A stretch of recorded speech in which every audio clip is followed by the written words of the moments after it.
You don't have it, and yet you have the audacity to ask the bank for money.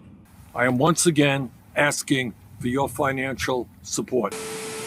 I got something to show you. You want to buy a Minion water bottle?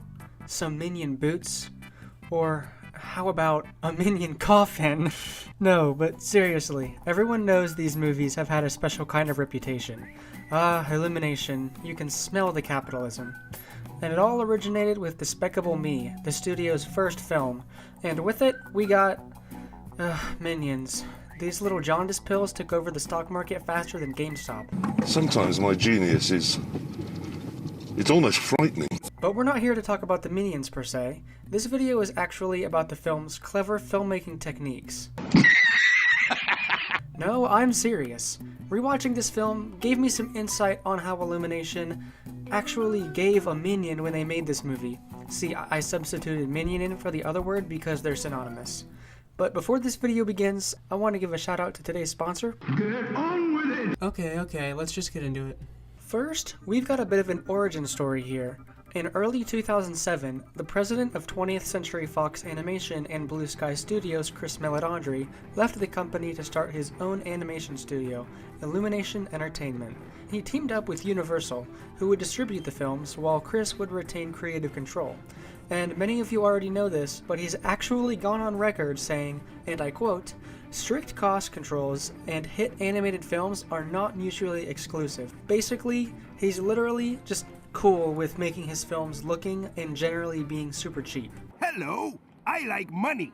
But I'm not gonna judge him too hard. After all, a movie can have cheap animation but can still be good, as long as its stories are worth telling. And as it turns out, their first movie was actually worth making because its story was really good. So we didn't start off with the cheap approach, which is why pretty much everyone on Earth considers this the best Illumination Studios production to date. And it was a commercial success to boot. But what do I think of the movie personally? Hey, that's pretty good. Is this movie as bad as everyone says? Let me think. No. I'm not gonna lie, when I saw this movie in the theater, I really liked it. Granted, I was 8 years old, but it had some fun action scenes and its characters were relatable. If you somehow haven't seen this movie, basically, a supervillain named Gru adopts 3 orphans as part of an evil scheme to steal the moon, and the orphans end up converting him to the good side. The villain of this movie is Vector, someone who is immortalized in meme culture, but we'll get to him. This movie is fine by most people's standards, but for me, it's surprisingly rewatchable. Again, mostly thanks to its great action scenes, but I haven't seen any videos talking about what this movie does right in terms of filmmaking, but no one sees the brilliance that I see here. First, let's start with the characters. No, not those. I'm talking about Gru and the girls. Gru is a hard character to make because he has to be a villain but possess a charm that makes us want to root for him. And here's the scene that shows us this. He walks into a discount Starbucks, freezes everyone, and just takes whatever is on the counter. Evil! But then he leaves a tip? Evil? Kinda?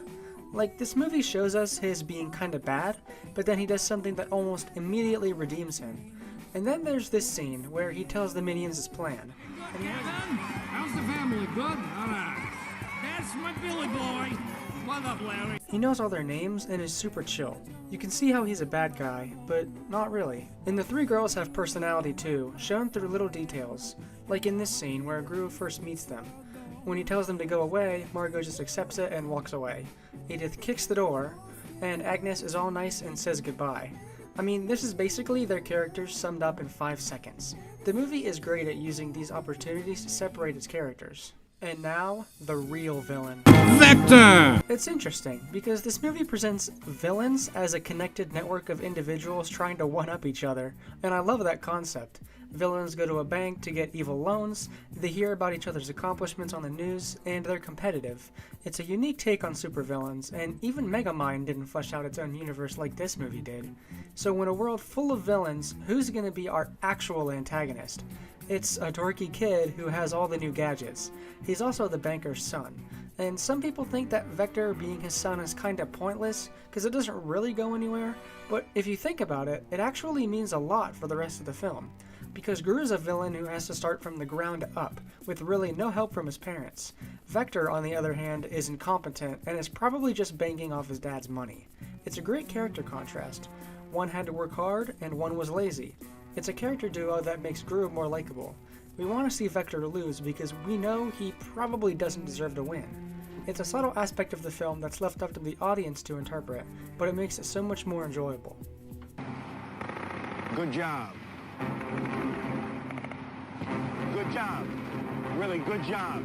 You didn't realize this film was that complex, huh? Like I said, this first movie by Illumination is leagues above all their subsequent releases. But you probably clicked on this video because of what the thumbnail said. So, it's time to break out your number 2 pencils, because I'm going to school you on some filmmaking 101. Term, Chekhov's gun. Definition, a dramatic principle that states that every element in a story must be necessary, and irrelevant elements should be removed. Elements should not appear to make false promises by never coming into play. If you ever wonder why Breaking Bad is such a good show, it's because everything introduced has a purpose to serve. And I think I found some surprisingly good examples of Chekhov's guns in this movie. Actually, it's a new kind of gun that I'm going to call Chekhov's Shrink Ray. This scene. Gru steals the Shrink Ray. His plan is to build a rocket to fly to the moon, shrink it down with the Shrink Ray, and bring it back to Earth. Fantastic. Except, there's a flaw in this plan that no one accounts for. Because right after he steals it, Vector swoops in and takes it, and the scene ends with Gru's airship getting shrunk. Everybody remembers this scene. Cool action scene. The ship stays tiny for most of the rest of the movie. Yeah, most of the movie, because there's a quick scene here where it suddenly grows back to normal size. No one was accounting for the fact that the effects of the Shrink Ray would actually wear off. They didn't build it, so of course they wouldn't know that it wore off. And the concept of effects that wear off is actually presented to us earlier in the film. We've been working on this for a while. It's a anti-gravity serum. Do the effects wear off? So far, no, they don't. And it's herein that we find our Chekhov's gun we were looking for. It's a really creative way to introduce the idea that the effects of these weapons can wear off, even though we don't see that anywhere else in the film except with the Shrink Ray.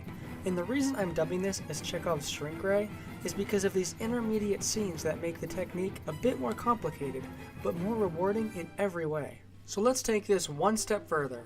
At the climax of the film, Dr. Nefario says this. What happened to the ship? It's big again. Not as big as the moon's going to be. What? The larger the mass of an object, the quicker the effects of the Shrink Ray wear off. I call it the Nefario principle. I just came up with it now, actually. Oh no. And if you rewatch the movie with this new knowledge, you'll find that everything adheres to this rule. When Vector shrinks Gru's ship, it takes a bit of time for the effects to wear off, because it's a bigger object, it won't take the entire movie. But when Gru shrinks this minion, it takes way longer for the effects to reverse, because a minion is smaller than a ship. So of course when you shrink something as large as the moon, the effects are going to wear off very quickly. All of this stuff was actually planned from the start, and that's just super cool to me. This stuff, you only realize it after you watch the movie like 30 times like I have recently. It's a surprisingly complex plot device, hidden away in a movie that at first seems very surface level with its plot. Films of the future could be infinitely more enjoyable if they pay more attention to this kind of complex storytelling. And that's just the stuff I noticed. This movie does a lot of surprisingly complex things, but they're overlooked because, come on, it's Illumination. Get back in the kitchen. But that's it for this video. Comment below what you think of this movie. Do you think I might be reading too much into it? I might be. As always, the full body version of this outfit will be on my Instagram. Oh, and with my Instagram, I've started doing a promotion where if you draw your own version of the outfit I make, you get a free commission, or you can pick what my character will wear next. Not sure what the next video is going to be. Might be something with an animated show rather than an animated film. Alright, that's enough plugging. I'll see you guys in the next video. Thanks for watching.